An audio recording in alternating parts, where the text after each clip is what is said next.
my name is Damien Peelo, and I am a father of two children, teenagers, well, one teenager and one about to become a teenager. I am married, and in my organization, I work for an organization that works with parents who were never married to each other. And we work to provide information to those parents around legal issues, particularly pertaining to issues such as guardianship, maintenance, custody, access. We promote shared parenting of parents, and the engagement of fathers in their children's lives where it's safe and to do so in the best interest of the child.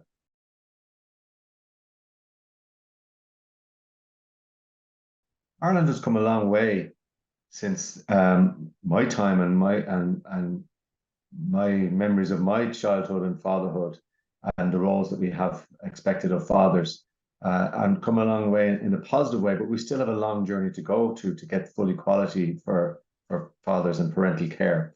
And that's to do with, I suppose, a whole range of complex issues, primarily about the genderized role that of care, and how care has primarily been left to women to do, as fathers have had tended to go out to work and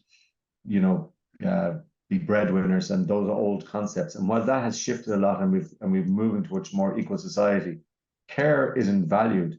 And I suppose the problem for that is that when it's not valued, people tend not to want to be involved in it. And there's so many positives about care and caring for children, and so our system and structures have been set up, particularly where in relationships there tends to be a primary caregiver and somebody to bring in the money. And now, as we've moved to much more equality around both parents maybe working or interchangeable roles around care, in the organization that we work with, where we have families that the parents aren't residing together, you tend to have a very unequal set of care, where one parent is the primary caregiver and the other parent is not seen to be the primary or have equal care in that relationship. And so our systems and structures have been set up in such a way that what happens in those cases is that you tend to have parenting for around, and maybe it's not even considered parenting, time with children that fathers have, is seen to be around their free time and not around the times that the children might need parenting and support, and the times that children are sick or picked up from school. And so our systems are set up in such a way that they support this notion of access and custody, which isn't the same as parenting and spending quality time with your children, in a way around the child's needs for caregiving and for support around their upbringing. So we still have situations that I think that are based fundamentally in our constitution that support the family, and that family based on marriage. And so while many of our families in Ireland are no longer based on marriage, we have systems then that are not set up to support that shared parenting role. And so while some of it's rooted in the gender inequality, others are rooted in the structures that our society and the framework in which we try and address those inequalities in the court systems that are there, and not enough support in the whole notion of shared parenting. So even in our social welfare systems, we don't support the shared parenting of children. And in that regard, I still think there's old attitudes that are really hard to shift, that have still remained from men, from women, but in relation to how we should be parenting our children. And I think it's up to organizations like TROR and others and fathers to really want to be more involved in their children's lives, and really to start to debate and discuss that more, and look at how do we get to be more involved, and how do we take on that shared caring role of our children. And what is really interesting is, what is the uniqueness that fathers bring to that caring, because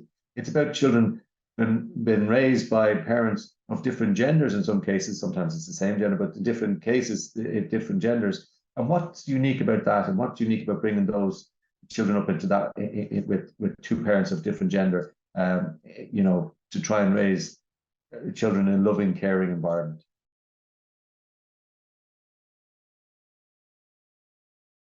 I think gender equality is moving in the right direction. We're still trying to ensure that we have a much more equal society, and we've done a lot in legislation to try and bring about equality, but we're still seeing a huge inequality for lone parents primarily, and the vast majority of lone parents are women. So we still have a major problem in terms of having a truly equal society. And that's not just about finance and access to resources, in finance. That's also about gender norms and how we see and view the role of care in our society, and who should care for our children, and what that care looks like for our children. So I think that men have really, I suppose, in many cases, I feel that men have stepped out of that debate and not engaged in a meaningful way with that debate, with women as equal partners in the rearing of children and engagement of children. And men have benefited hugely from the fact that they financially, in some ways, and only benefit financially because they've lost out in many ways of the caring and nurturing part of their persona and their quality of life with their children by not being more involved in the care of their children. But and when men are involved in the care of their children, there's huge rewards for both them on an individual level, for the children, and for the broader family when they take on that much more equal caring role. So I think we've done a lot, but we have more to do, and we've more to do about what does that look like, and that discussion that needs to take place about what does it look like for fathers to take on that more equal care of their children. Because you're still going to need somebody to bring in the income. You're still going to need somebody to take, to provide for the family. You're still going to need people to do that within the family situation. But that doesn't mean that you negate or opt out of, or only have one form of role or one form or type of care within the family. And that if you're only seeing the children late at night or on weekends, that's the only time. So we've got to think about how do we support families men's engagement with their children outside of work and outside of their careers, or if it is to be their career, how do you have more men involved in the care? So you really see very few men taking up childcare roles. You see very few men in the childcare settings. You see very few men as childminders that pick up children after school in paid roles. And there's plenty of opportunities for that. But that's something that we as men have to want and desire and talk about and say that why not, and get involved in that, because it's hugely rewarding, hugely nourishing, but there's still a huge stigma attached to that, and there's huge fear attached to that, a huge fear that men mightn't do it right and do it well, and that we weren't good at it. But the evidence is there that we are good at it. The men are able to do this role and able to do it in their way, that they bring a huge quality of nurture and care to the children. So yeah, we still have a long way to go before we break down the stereotypes of gender norms.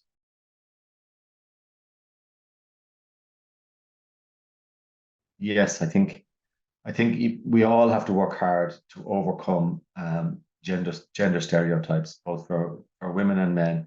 That this perception that women are naturally good at it, that it is just as much a stereotype as it is for men that are not good at it. And I think we really have to do a lot more um, discussion and engagement and promotion of men who care for their children and are in caring roles, whether that's care in any aspect, elderly care, in healthcare, childcare, whatever it might be, that we have to think about how men approach that care. But particularly in fatherhood, I do think that those notions of what it means to be a parent and what it means to be a father as a parent have to be something that there's lots of literature on and lots of dialogue about, but we need to keep working on it. We need to keep talking about it, because until you become a father, you don't really think about it. Then you don't go running to pick up those books in many cases, or that literature that's been done. So you're kind of learning on the hoof, but we need to be engaging and much more supportive around those, that it isn't seen as a stigma to be a carer, to take care of your children, that if you're the one that stays at home, or if you're the one that works part-time, you're the one,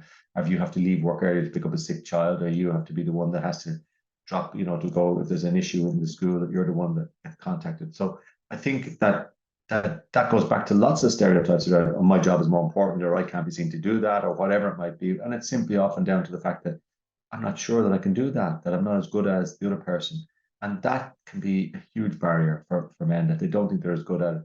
And often in our working through, what we see is parents having conflict over the other parent's style of parenting.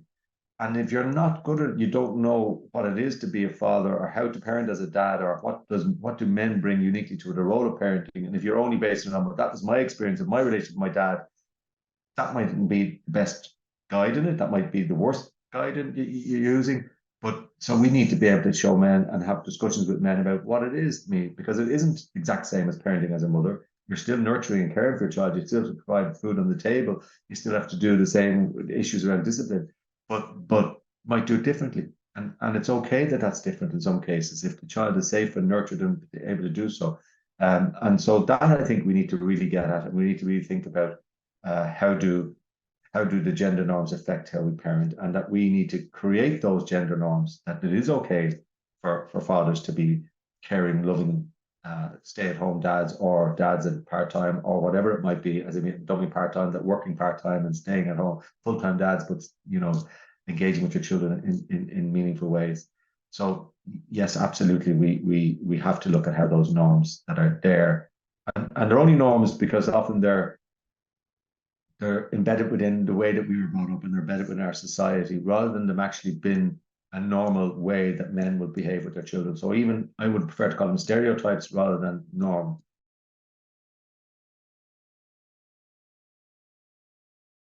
Huge changes to fatherhood. I mean, even from one generation, from my father to me, and how I approach fatherhood, different to how my dad would have done it.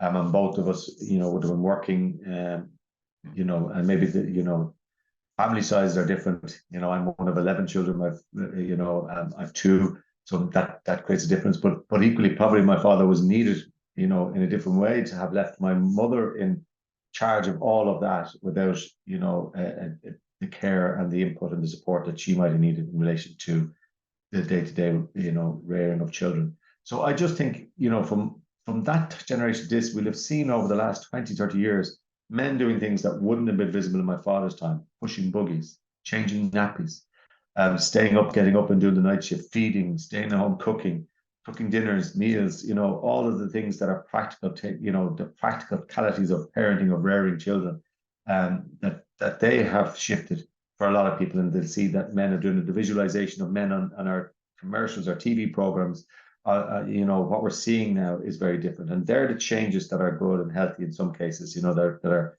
really showing us that men can be more involved. But it's the next bit, because as we go through a transformative change, and you're suddenly starting to say, well, if you're hung up on a role, that's a man's role, that's a woman's role, and we genderize our roles, and you no longer feel that your role, you're not sure about what your role was, and you're not able to evolve into that next phase. You can see the consequence of that people feel that they no longer have a purpose. And that's the bit that we have really have to mind, that people do have a purpose, they do have a role. It may be changing, it's hopefully changing for the better, because it allows men to get in touch with that nurturing, caring side of us all, that we have on us, that we maybe weren't allowed to explore, and be part of something wonderful, as the bringing up of children can be. It can be frustrating, it can be difficult, it can be concerning, it can be worrying, but it's all of those things. And then what's really interesting is, what is it that men bring to that's different from women that bring to that? And and not that it's better or worse, but what's different, and what do we kind of want to promote in that difference, that's good and positive, and it isn't just about, oh look, I taught him how to fight, or I taught him how to kick a football. It's not that. That's not what I'm talking about in this. That might be some part of it, but it's not that. It's about, what do you get in touch with in your emotions and your feelings, and that you're able to portray, so that we can become healthier about our dialogue and discussion, and our interests and our passions with our, as the children grow up, so that we're creating well balanced, or we're nurturing well balanced children who are able to express emotions and feelings, and get in touch and communicate more effectively with each other, in a way that is based around principles of equality. And I think that's what's exciting about the future. And I think that's where the men and fathers groups that I know about and that we're working with is where we want to go, is to try and support that with women and with mothers, around trying to create a more equal and more supportive, nurturing environment.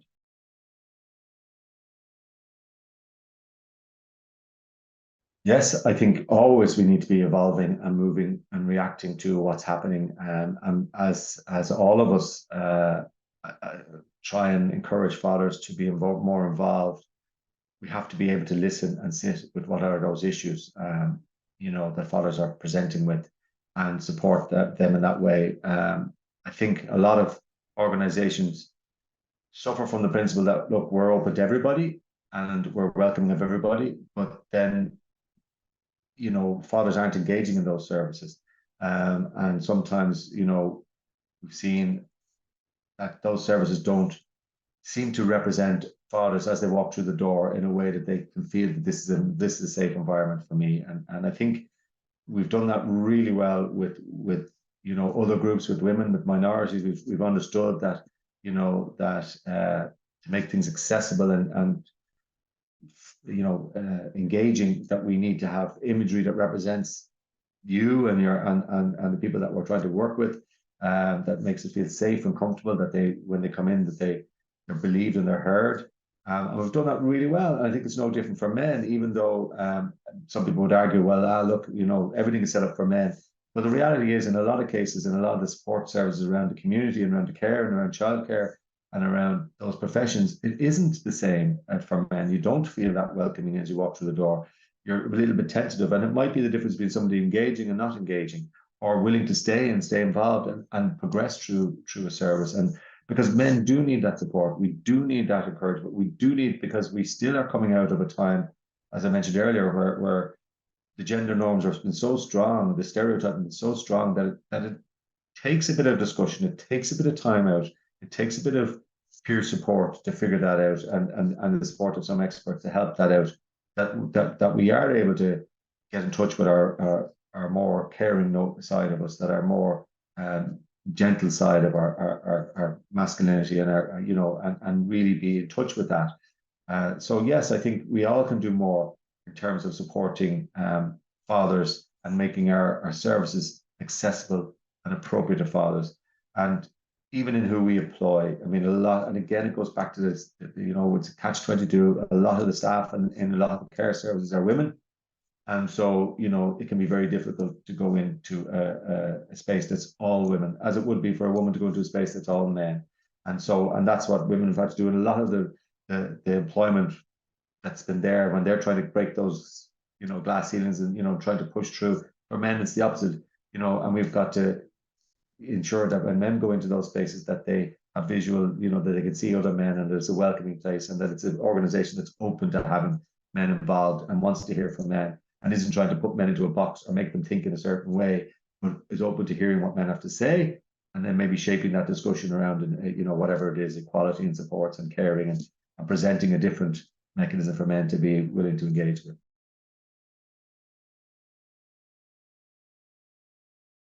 Yeah, I mean, there's a number of really good projects out there that have supporting parents, and I think you'll know them in this organization that you'll have done work with, the likes of From Lads to Dads, an organization that works with fathers. There's lots of organizations that we would support, would know, Parenting Plus, One Family, Tror themselves, who do some work with parents, who try and create.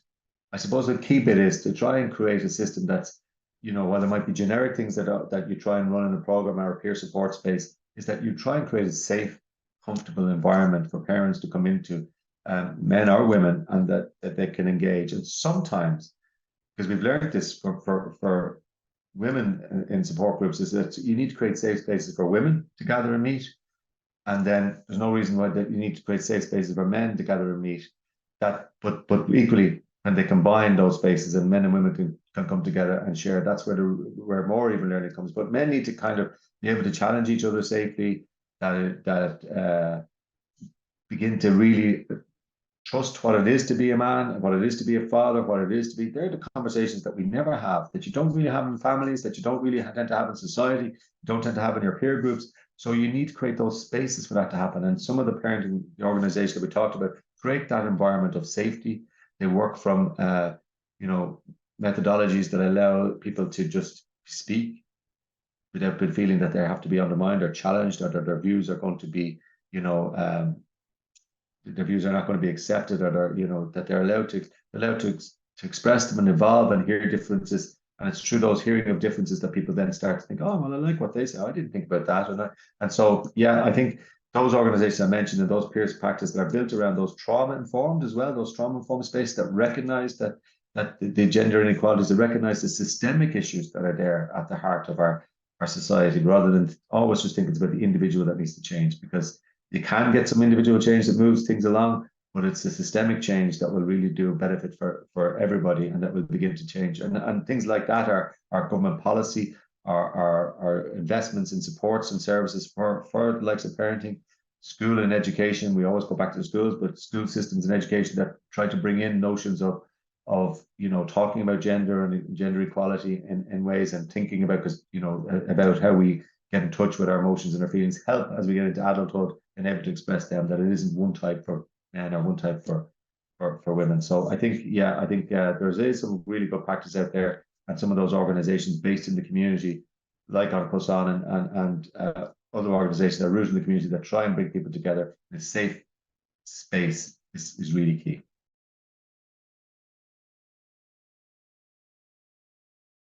Well, I just think anything that allows us to look at parenting and fatherhood within that, any space or any research that we can do that adds and enhances the notion of what it means to be a father is really welcome, and best practice from within Ireland and broader outside of this country is really useful to look at what other countries have done, what supports have they put in place to outside of the individual in the systemic ways, to help those families to really to try and be really active parents in their children's lives, and celebrate that and promote that. I think there's a real lack of celebration and promotion of good practice and of good quality parenting, and really what Troy works with is where there's huge conflict and difficulties, and that's where we need to invest in as well. We need to have a look and investment in those areas, because when you have children and you're together as parents, it makes it a lot easier. When you're it's still difficult, and we still need all those supports. But when you're not together as a parent, and there's conflict and there's hurt between the adults in the relationship, it hugely impacts on the children. And I think when we think about, one of the things that Troy is really trying to look at is, we talk about others having to take care of the voice of the child, and others trying to center the child at the center of everything else. But that starts at parenting. And parenting, and parents can really understand, well, what does it mean to hear my child? We all think we do it. We all really think we're brilliant at it. But I certainly have learned a lot about how do you start to think about putting the child at the center of the decisions that you make around that. How do you really hear the voice of a child at different ages? How is it appropriate? Boy, that's hard work. And if you haven't been helped or supported in that, it's really difficult to do. And most of us don't, because we're busy in our lives. We don't get the space to think about that or do that. And I think there's a major need for us to think, rather than expecting it to the courts, we're asking the courts to be child-centered. We're asking social workers to be child-centered in care and foster care and other spaces. How do we do it in our everyday home parenting? How do we ensure that the child's needs, that's not just I asked him and he said this, or asked her and she said this. That's about how do we help and children to be able to hear their voices and make decisions about them. And even when we have parents in conflict that can do that, you see tremendous change in how they communicate and work together in a shared parenting way. So we would really say shared parenting, whether you are married or whether you are cohabiting or whether you are separated, you can move to a shared parenting arrangement with both parents involved in the children's lives. It's better for you rather than in conflict. It's better than just saying the courts have sorted out access and custody. If you can get to that point, and I think we need to invest hugely in how we promote, talk about, engage parents in shared parenting, and make that something that's normal, rather than I've had a child, I have to rear it on my own. The dad gets to see the child twice a week or whatever, every second weekend, and we went and said, well, what does shared parenting, how could you share parenting? And then for fathers to take up that mantle and say, I want to be a part of that. That's something that's the shift that we have to get to, that I want that. And that you'll find that mothers are really prepared to say, yeah, well, great, if you're willing, I'm really delighted to be with you, rather than seeing it as a conflictual thing. So that's what I would say we need to do more of.